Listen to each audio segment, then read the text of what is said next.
எப்படி 1 lakh dividend சம்பாதிக்கிறது? நான் எப்படி 1 lakh டிவிடெண்ட் சம்பாதிச்சேன்? டிவிடெண்ட்ஸில் டிடிஎஸும் பிடிப்பாங்களா, டாக்ஸஸும் பிடிப்பாங்களா, எவ்வளோ டேக்ஸ் பிடிப்பாங்க? ஸோ டாக்ஸஸ் கன்சிடர் பண்ணி நம்ம டிவிடெண்ட் ஸ்டாக்ஸை செலக்ட் பண்ணும்போது என்னென்னலாம் கன்சிடர் பண்ணணும். ஸோ இதெல்லாம் நம்ம ஷார்ட்டாக பார்க்கலாம். வீடியோ ஸ்கிப் பண்ணாமல் ஃபுல்லாக பாருங்கள். வணக்கம், தமிழ் வணிகம்.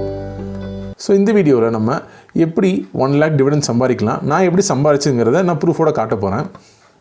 ஸோ டிவிடெண்ட்ஸ்னால் ஃபஸ்ட்டு என்ன? டிவிடெண்ட்ஸ்னால் ஒன்றுமே இல்லைங்க. கம்பெனி அவங்களோட ப்ராஃபிட்ஸை ஷேர் ஹோல்டர்ஸ்க்கு பிரித்து தர்றது தான் டிவிடெண்ட்ஸ்.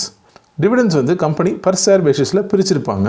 எக்ஸாம்பிளுக்கு இப்போ நான் ஒரு கம்பெனி நடத்துகிறேன். என் கம்பெனியோட இந்த வருஷம் ப்ராஃபிட் வந்து ஒரு 10,000 rupees. அந்த 10,000 rupeesல 9,000 rupees வந்து நான் கம்பெனியோட வளர்ச்சிக்காக நான் யூஸ் பண்ணுறேன், கேபிட்டல் எக்ஸ்பெண்டிச்சருக்காக நான் யூஸ் பண்ணுறேன். 1,000 rupees மட்டும் நான் டிவிடெண்ட்ஸ்க்காக நான் ஒதுக்கிடுறேன். என் கம்பெனியோட மொத்த ஷேர் வந்து 100 sharesன்னு வச்சுக்கோங்க. ஸோ ஆட்டோமேட்டிக்காக 1000 divided by 100 வந்து ஒரு ஷேருக்கு 10 rupees டிவிடெண்ட்டு நம்மளுக்கு தெரிஞ்சிடும். ஸோ இந்த மாதிரி தான் கம்பெனிஸும் நம்மளுக்கு ஒரு ஷேருக்கு 10 rupees 5 rupees நமக்கு டிவிடெண்ட்ஸ் கொடுத்துட்ருக்காங்க. சப்போஸ் கம்பெனிக்கு சில டைம் எக்ஸஸ் கேஷ் ரிசர்வ் இருந்தாலும் அவங்க டிவிடெண்ட்ஸ் கொடுப்பாங்க. சப்போஸ் அவங்களுக்கு எங்கேயும் இன்வெஸ்ட் பண்ணுறதுக்கு வேறு சான்சஸ் இல்லை அப்படிங்கும்போது டிவிடெண்ட்ஸ் கொடுத்துட்ருப்பாங்க. ஒரு ஃபினான்ஷியல் இயரில் நடுவில் கொடுத்தா இன்ட்ரிம் டிவிடெண்ட், இதுவே இந்த ஃபினான்ஷியல் இயர் முடியும் போது அந்த ரிசல்ட்ஸில் ஃபைனல் டிவிடெண்ட் அனௌன்ஸ் பண்ணுவாங்க. ஸோ எப்படி ஒரு நல்ல டிவிடெண்ட் ஸ்டாக்ஸை செலக்ட் பண்ணுறது? டிவிடெண்ட் ஈல்டு மட்டும் வச்சு நம்ம ஒரு நல்ல ஸ்டாக்ஸை செலக்ட் பண்ணிடலாமா? கண்டிப்பாக கிடையாது. மார்க்கெட்டில் 16% 20% கொடுக்குற ஸ்டாக்ஸும் இருக்குது. ஸோ அந்த மாதிரி ஸ்டாக்ஸில் இன்வெஸ்ட் பண்ணும்போது என்ன ஆகுனா, லாங் டேர்மில் அதோட வேல்யூ கம்மியாகிட்டே போகும். ஸ்டாக்ஸ் ரெகுலராக டிவிடெண்ட்ஸ் கொடுத்துட்டே இருந்தாலும் அதோட வேல்யூ ரேஸ் ஆகிட்டே போச்சுன்னா ஆஸ் அ இன்வெஸ்டர் நம்மளுக்கு அதில் ஒரு யூஸும் இல்லை. ஸோ நம்மளுக்கு டிவிடெண்ட்ஸும் கிடைக்கணும், டீசெண்டான டிவிடெண்ட்ஸ், அண்ட் ஆல்சோ ஸ்டாக் வேல்யூவும் நல்லா அப்ரிஷியேட் ஆகிட்டே போகணும், அதாவது இன்க்ரீஸ் ஆகிட்டே போகணும். ஸோ அந்த மாதிரி நம்ம கண்டுபிடிக்கிறதுக்கு சில க்ரைட்டீரியாஸ் இருக்குது. ஸோ டிவிடெண்ட் ஈல்டு நம்மளுக்கு முக்கியம். அது இல்லாமல் ஆர்ஓசின்னு என்ன? Return on capital employed. Return on capital எம்ப்ளாய்டுனா என்ன? இப்போ கம்பெனி ₹1 வச்சு பிஸ்னஸ் பண்ணுறாங்கன்னா அந்த ₹1 கம்பெனி எவ்வளோ ரிட்டர்ன்ஸ் எடுக்கிறாங்கிறது தான் return on capital employed. Suppose ஒரு கம்பெனி வந்து இன்வெஸ்ட்மெண்ட்ஸ் எதுவுமே பண்ணாமல் இல்லை டிவிடெண்ட்ஸாக கொடுத்துட்ருக்காங்க. ஸோ ஆட்டோமேட்டிக்காக அவங்க ரிட்டர்ன் ஆன் கேபிட்டல் எம்ப்ளாய்டு வந்து குறைஞ்சிட்டே போகும். ஸோ நீங்கள் நல்ல டிவிடெண்ட் ஸ்டாக் செலக்ட் பண்ணும்போது ஆர்ஓசி அதிகமாக இருக்க கம்பெனியாக செலக்ட் பண்ணுங்கள். மினிமம் 15% 20% இருக்கணும் மினிமம்.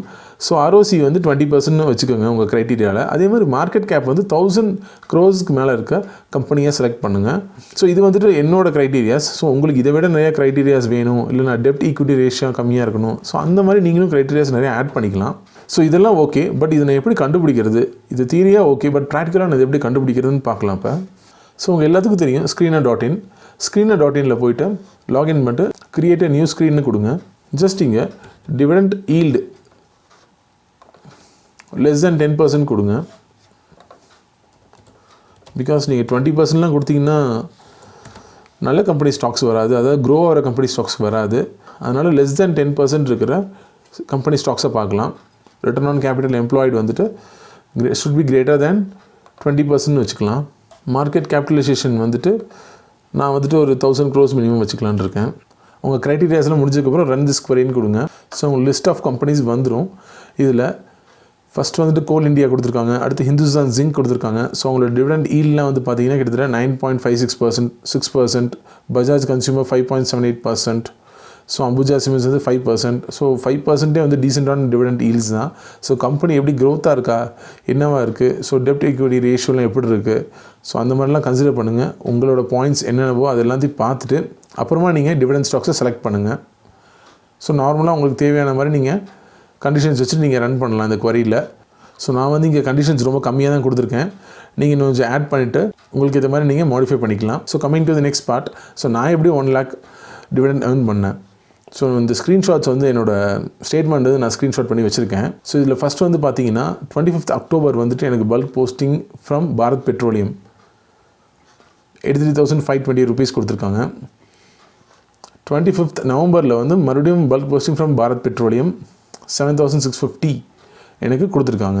அப்போ வந்து நான் அப்ராக்சிமேட்லி 1,600 shares நான் வச்சுருந்தேன் பிபிசிஎல்லில், பாரத் பெட்ரோலியம் கார்பரேஷன் லிமிட்டடில். ஸோ அப்போ எனக்கு வந்து டிவிடெண்ட் இது வந்துட்டு லாஸ்ட் இயர் October monthல் அண்ட் இது November monthல் வந்து டிவிடெண்ட். அண்ட் ஆல்சோ வந்து இந்தியன் கவர்மெண்ட்டில் வந்து இன்கம் டேக்ஸ் ஆக்டில் வந்து April 1st 2020 நீங்கள் 5,000 மேலே உங்களுக்கு டிவிடெண்ட் வந்துச்சுன்னா அதில் 10% டிடிஎஸை டிடெக்ட் பண்ணிட்டு தான் உங்களுக்கு டிவிடெண்ட்ஸே போடுவாங்க. இப்போ இங்கே வந்து பார்த்தீங்கன்னா மகேஸ்வரி லாஜிஸ்டிக்ஸ்லேருந்து எனக்கு டிவிடெண்ட் வந்திருக்கு. அது 385 ருபீஸ் தான் எனக்கு வந்திருக்கு. ஸோ அதில் எனக்கு டிடிஎஸ் டிடெக்ட் பண்ணல. பட் இது வந்து எனக்கு டிடிஎஸ் டிடெக்ட் ஆகி தான் வந்திருக்கு. பிகாஸ் இது வந்து 5000க்குள்ளே இருக்குது மகேஸ்வரி லாஜிஸ்டிக்ஸில். இது வந்து 5000க்கு மேலே இருக்கனால எனக்கு டிடிஎஸ் டிடெக்ட் ஆகிட்டு வந்திருக்கு. 1 lakh டிவிடெண்ட் வாங்கினேன்னு சொன்னேன். 1 lakh விட கம்மின்னு நினைக்கிறீங்களா? எஸ், அதுக்கு கால்குலேஷன் என்னென்னா 83,520 ப்ளஸ் 7,650 91,170 எனக்கு அக்கௌண்ட்டில் கிரெடிட் ஆன டிவிடெண்ட். பட் இது வந்து நான் டேக்ஸ் டிடெக்ட் ஆனதுக்கப்புறம் எனக்கு வந்தது. ஸோ டேக்ஸ் டிடெக்ட் பண்ணாமல் டிவைட் பை 0.9 போட்டேன்னா கிட்டத்தட்ட 1,01,300 ருபீஸ் தான் என்னோடய டிவிடெண்ட்டு. அதில் வந்து கிட்டத்தட்ட 10,130 ருபீஸ் வந்து எனக்கு டேக்ஸ் போட்டிருக்காங்க. ஸோ டேக்ஸ் டிடெக்ட் பண்ணதுக்கப்புறம் எனக்கு 91,170 ருபீஸ் எனக்கு அக்கௌண்ட்டில் கிரெடிட் ஆயிருக்கு. ஸோ இப்படி தான் நான் வந்து ஒரு 3-4 மந்த்ஸில் எனக்கு ஒரு 1 lakh டிவிடெண்ட் வந்துச்சு. ஸோ இதை நான் ஷேர் பண்ணது காரணமே வந்துட்டு நான் லாஸ்ட் வீடியோவில் சொன்னேன், இது மாதிரி நான் பெட்ரோல் டீசல்லாம் வந்து ஃப்ரீயாக என்னோடய டிவிடெண்ட் அமௌண்ட்லேயே நான் போட்டுறேன் அப்படின்னு சொன்னேன். அதுக்கு ஒரு ப்ரூஃப் தான் இந்த வீடியோ. ஸோ நீங்களும் ஷேர் மார்க்கெட்டில் இன்வெஸ்ட் பண்ணணும் அப்படின்னு பார்த்தீங்கன்னா டிஸ்கிரிப்ஷனில் லிங்க் இருக்குது. அந்த லிங்க்கை செலக்ட் பண்ணி நீங்கள் ஜீரோதா இல்லை ஏஞ்சல் ப்ரோக்கிங்கில் அக்கௌண்ட் ஓப்பன் பண்ணிக்கலாம். எப்படி ஷேர்ஸ் பை பண்ணணும், ஸ்டாப் லாஸ் எப்படி போடுறது அப்படின்னு சொல்லி எல்லாம் வீடியோ போட்டிருக்கேன். மேலே வர லிங்கை கிளிக் பண்ணிங்கன்னா அதுவும் பார்க்கலாம். ஸோ எந்த ஒரு இன்வெஸ்ட்மெண்ட் பண்ணுறதுக்கு முன்னாடியும் அந்த பிஸ்னஸ் நல்லா அண்டர்ஸ்டாண்ட் பண்ணுங்கள். உங்கள் ஃபினான்ஷியல் அட்வைஸில் டிஸ்கஸ் பண்ணுங்கள். அப்போ தான் உங்கள் இன்வெஸ்ட்மெண்ட் சேஃபாகவும் ரிஸ்க் ஃப்ரீயாகவும் இருக்கும். இந்த வீடியோ உங்களுக்கு பிடிச்சிருக்குன்னு நினைக்கிறேன். பிடிச்சிருந்தால் லைக் பண்ணுங்கள், ஃப்ரெண்ட்ஸ் அண்ட் ரிலேட்டிவ்ஸ்க்கு ஷேர் பண்ணுங்கள். மறக்காமல் சேனலை சப்ஸ்கிரைப் பண்ணுங்கள். தேங்க்யூ ஃபார் வாட்சிங் this channel. Have a nice day.